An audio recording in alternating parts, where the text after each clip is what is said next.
It began on a summer night that felt like any other. The kind of night so ordinary that it almost became invisible, parents locking doors, sprinklers shutting off across manicured lawns, and the faint glow of televisions flickering behind drawn curtains. The Parker home looked no different from the rest. A two-story red brick house with a trimmed yard and a basketball hoop over the garage. Safe, predictable, normal. But what no one could see from the outside was that within hours, this ordinary suburban home would become the center of a case that left detectives reeling. A case that hinged on one chilling sentence. Inside, Daniel Parker's family had gathered for their nightly routines. His mother folded laundry at the table. His younger sister scrolled endlessly on her phone, and his father dozed off in an armchair with the evening news humming in the background. Upstairs, Daniel and his best friend Alex were playing video games, just as they had done countless times before. They laughed, shouted, argued, and competed, the rhythm of their friendship as familiar as the walls around them. But friendships, even the closest ones, can carry cracks beneath the surface. And on this night, a small disagreement between two teenage boys would spiral into something far darker than anyone imagined. At 11:47 p.m., the Parker household received its first fracture. Alex stumbled down the stairs, pale and jittery, muttering that Daniel had stormed out. His words were jumbled, his tone unconvincing, but his story was simple. They'd argued, Daniel lost his temper, and he ran outside. No one thought much of it at first. Teenagers argue. Teenagers leave. They slam doors, vanish into the night, and usually come back once they cool off. But there was something off about Alex. The way he avoided eye contact. The way his hands trembled as he spoke. The way his gaze kept darting to the front door as if he were expecting something, or dreading it. Midnight passed.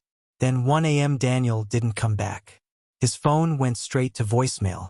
Panic began to settle over the Parker home. By 1:26 a.m., Alex himself dialed 911, his voice high-pitched and frantic. "My friend's gone. He just ran out and never came back. You need to send someone, please." To the dispatcher, it was a call like thousands of others. Possible runaway, a missing teen. Nothing out of the ordinary. But the strain in Alex's voice, the desperation tangled in his words, gave it a weight that demanded attention. When the first patrol car arrived, the neighborhood erupted with flashing blue and red lights. Doors cracked open. Curtains shifted. Neighbors whispered to each other on porches, craning their necks for a glimpse of what was happening. The officers moved quickly, checking the yard, shining flashlights into bushes, knocking on nearby doors. Everything looked undisturbed. No broken glass. No signs of struggle. No overturned furniture. Just a boy who had supposedly run out into the night. But then came the detail that changed everything. An officer casually asked Alex to recount the evening again. He wanted to know what they had argued about when Daniel had left, whether he'd taken his phone. Alex hesitated, stumbled, then muttered. He dropped the knife when His face froze mid-sentence. His mouth snapped shut as if he could physically shove the words back inside. The officer's head tilted. "What knife?" The air shifted instantly. Alex stammered, backpedaled, insisted it was nothing. He claimed he'd misspoken, that he didn't mean anything by it. But the room had already gone cold. There had been no mention of a knife, no mention of violence, until Alex said it. And in that moment, every single assumption changed. This wasn't a runaway. This wasn't a teenage tantrum. This was something else entirely. Within the hour, detectives were called in. The living room became a staging area.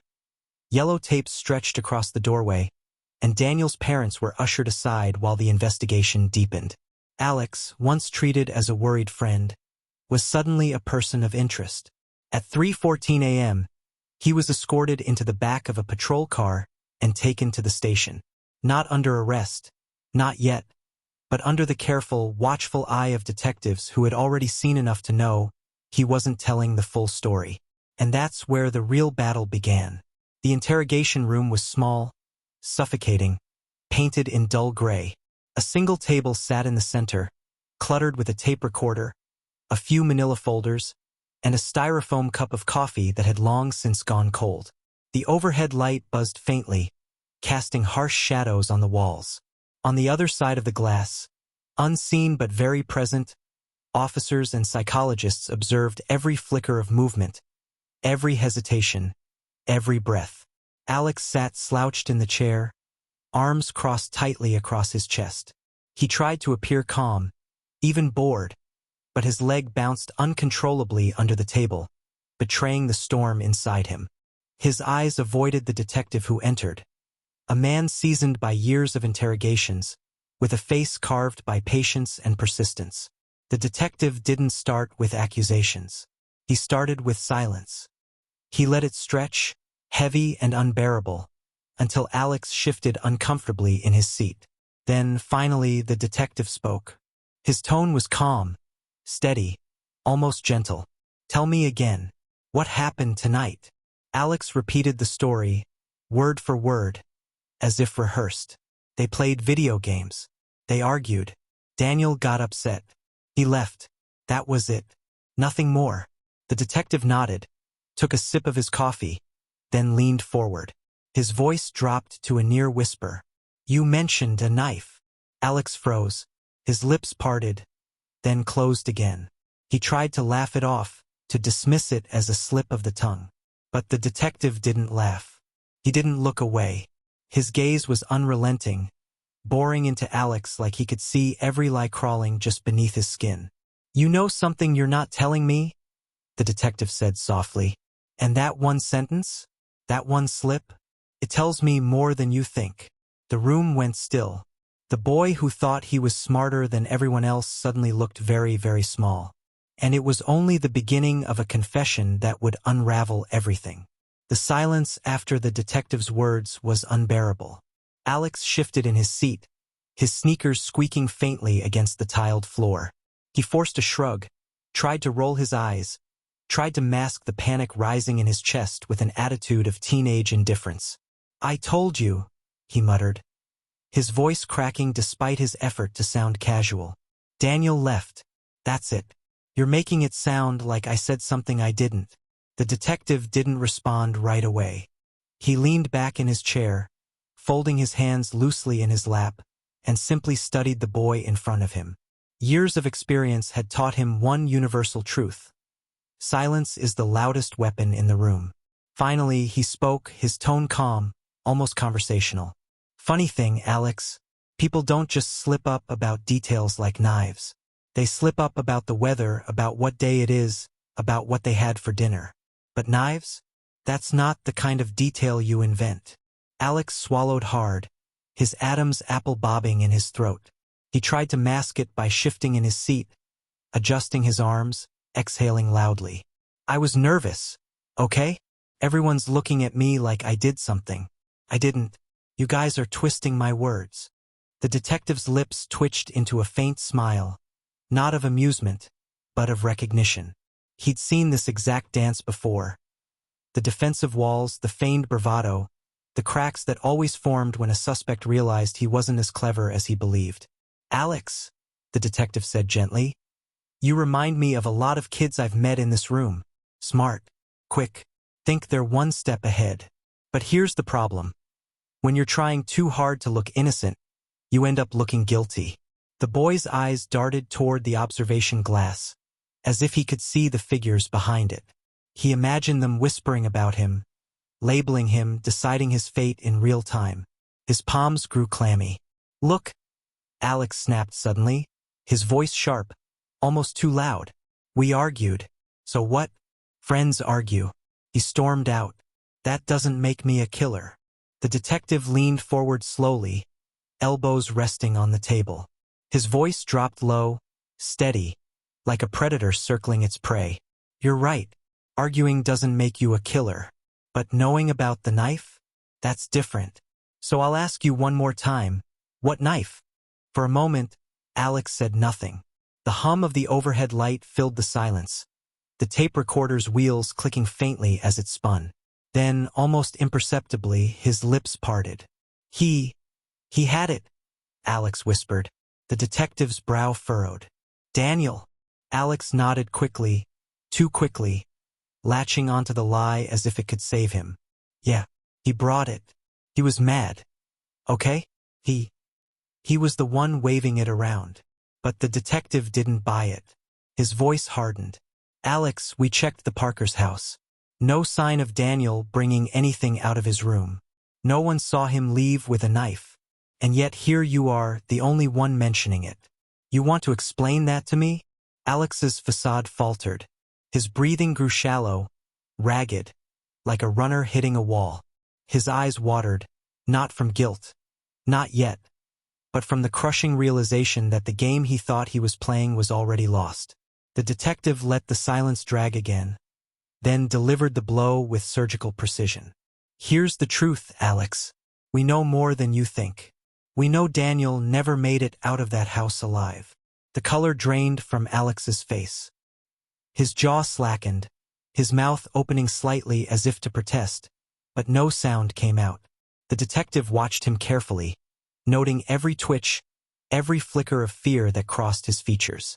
You see, Alex, the detective continued softly, when someone disappears, the first story we hear is usually the clean version, the version they've rehearsed in their heads.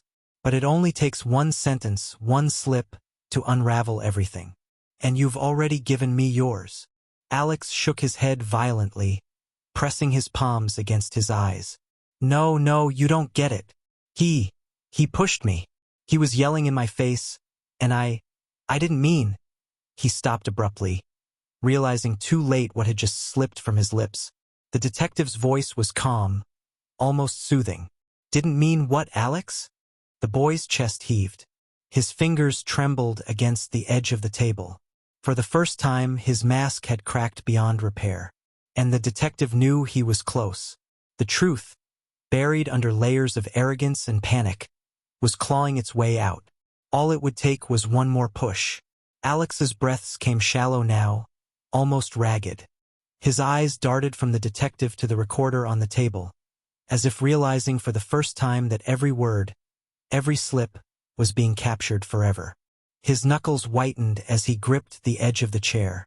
You don't get it? He muttered, voice cracking, breaking under the weight of his own lies. He wouldn't stop. He kept pushing me. He was yelling in my face like he always does. Like he thinks he's better than me. The detective leaned forward slowly, keeping his voice calm, deliberate.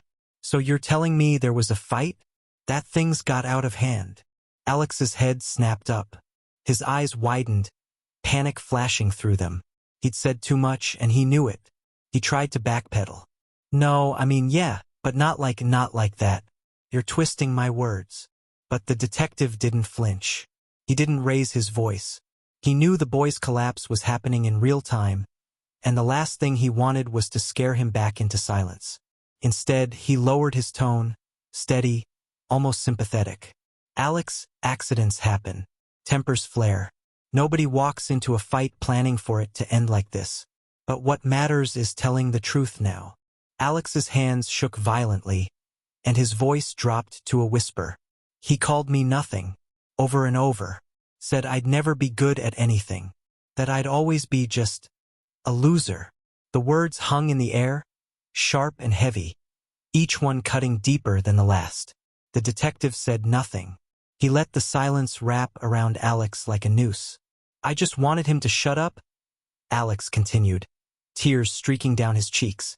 I didn't mean to. His voice caught in his throat. I didn't mean to kill him. The detective's eyes never left him. He kept his face neutral, though inside, the weight of the confession pressed hard. He leaned just slightly closer, his words deliberate. Tell me what happened, Alex. Start from the moment you saw the knife. Alex's whole body sagged forward. The fight gone. The bravado drained away. His words spilled out in fragments, as if each one cost him a piece of his soul. We argued. He pushed me first. I shoved him back. He laughed, said I was weak. I saw the knife on the counter. I don't even remember grabbing it. It was just there. And I swung. A silence followed so thick it seemed the room itself was holding its breath.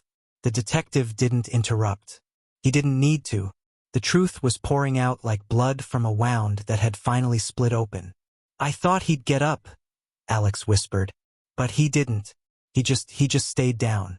There was so much blood. I didn't know what to do. So I dragged him out back. I thought maybe if no one found him right away." His voice trailed off, unable to finish. The detective leaned back, exhaling slowly.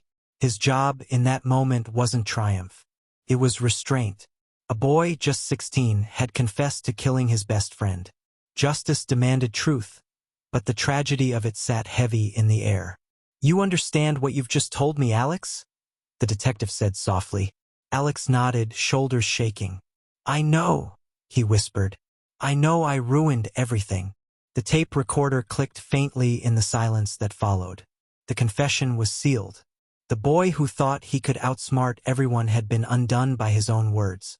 And just like that, the case had changed forever with one sentence. The news spread like wildfire. By the time Alex was escorted out of the police station in handcuffs, the cameras were already waiting. Reporters shouted questions, microphones thrust forward, their words drowned in a storm of flashing lights. 16-year-old suspect, best friend murdered. Shocking confession caught on tape. At home, Alex's mother collapsed when she saw her son's face on the evening news. "No, no, not my boy," she cried, clutching the screen as though she could pull him back out, as though sheer love could erase what the world was now branding him. His father sat silent, a hollowed-out shell, staring blankly into the floor. On the other side of town, the victim's family gathered in grief. His mother screamed into a pillow, breaking apart in the arms of relatives. His father paced the room, fists clenched so tight his nails cut into his palms. Their boy, their laughter, their light was gone.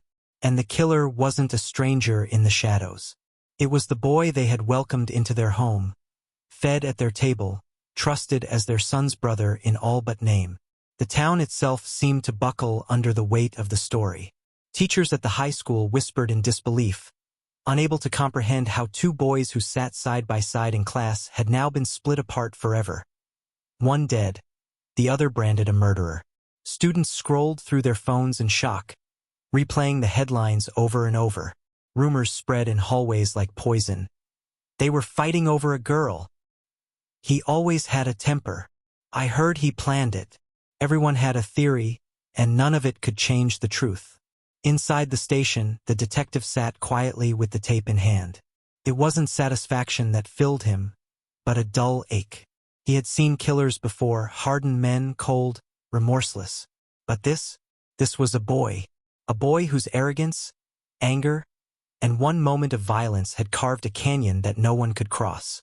The trial came fast, faster than anyone expected. The courtroom overflowed with spectators, the air thick with grief and fury. The prosecutor painted Alex as a jealous, angry teen who couldn't control himself, who had lashed out with deadly intent. The defense tried to argue it was an accident, a fight gone too far. But the jury didn't forget the one sentence. The slip, the detail only the killer could have known. The tape was played aloud, Alex's trembling voice echoing through the courtroom. Asterisk. I saw the knife on the counter. I don't even remember grabbing it. Asterisk gasps filled the room. His own words had sealed his fate. When the verdict came, the victim's mother wept openly, her tears a mix of grief and bitter relief. Alex's mother sobbed too, clutching her son's photograph from his last birthday. The smile on his face now a haunting memory. The judge's words cut through the silence. Asterisk guilty of second-degree murder. Asterisk. And just like that, a life was gone, and another was condemned. The town would never forget. The parents would never heal. And the boy who thought he was smarter than everyone else had been brought down by his own arrogance. His own tongue, his own damning slip.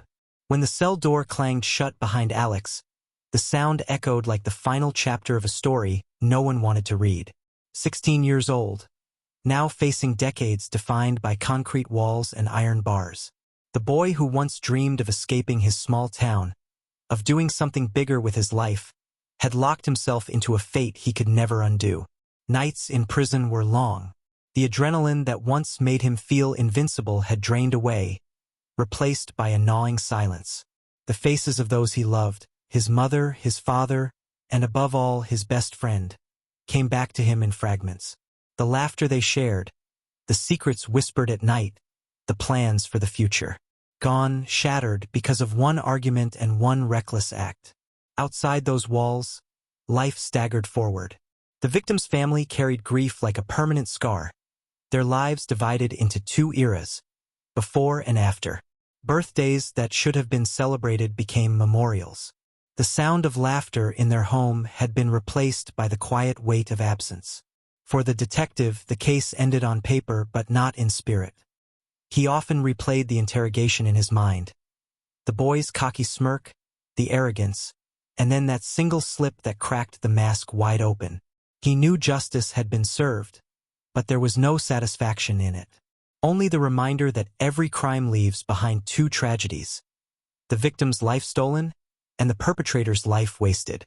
In town, whispers slowly quieted, but the memory never faded. Teachers used Alex's story as a warning. A lesson about anger, about choices, about the dangerous illusion of thinking you're untouchable. Students who once laughed with him in class now spoke his name like a ghost, a reminder of how quickly a single moment could unravel everything. And that's the chilling truth. One argument, one act of violence, one careless sentence in an interrogation room. That was all it took to destroy two families, to turn friends into enemies, to leave a town haunted by what might have been. The story of Alex Parker became more than just a headline. It became a cautionary tale, a reminder that justice always finds its way, even when arrogance thinks it can outsmart the truth. Because in the end, it wasn't the detective's pressure or the evidence on the table that doomed Alex. It was his own voice, his own words, the one sentence that changed everything.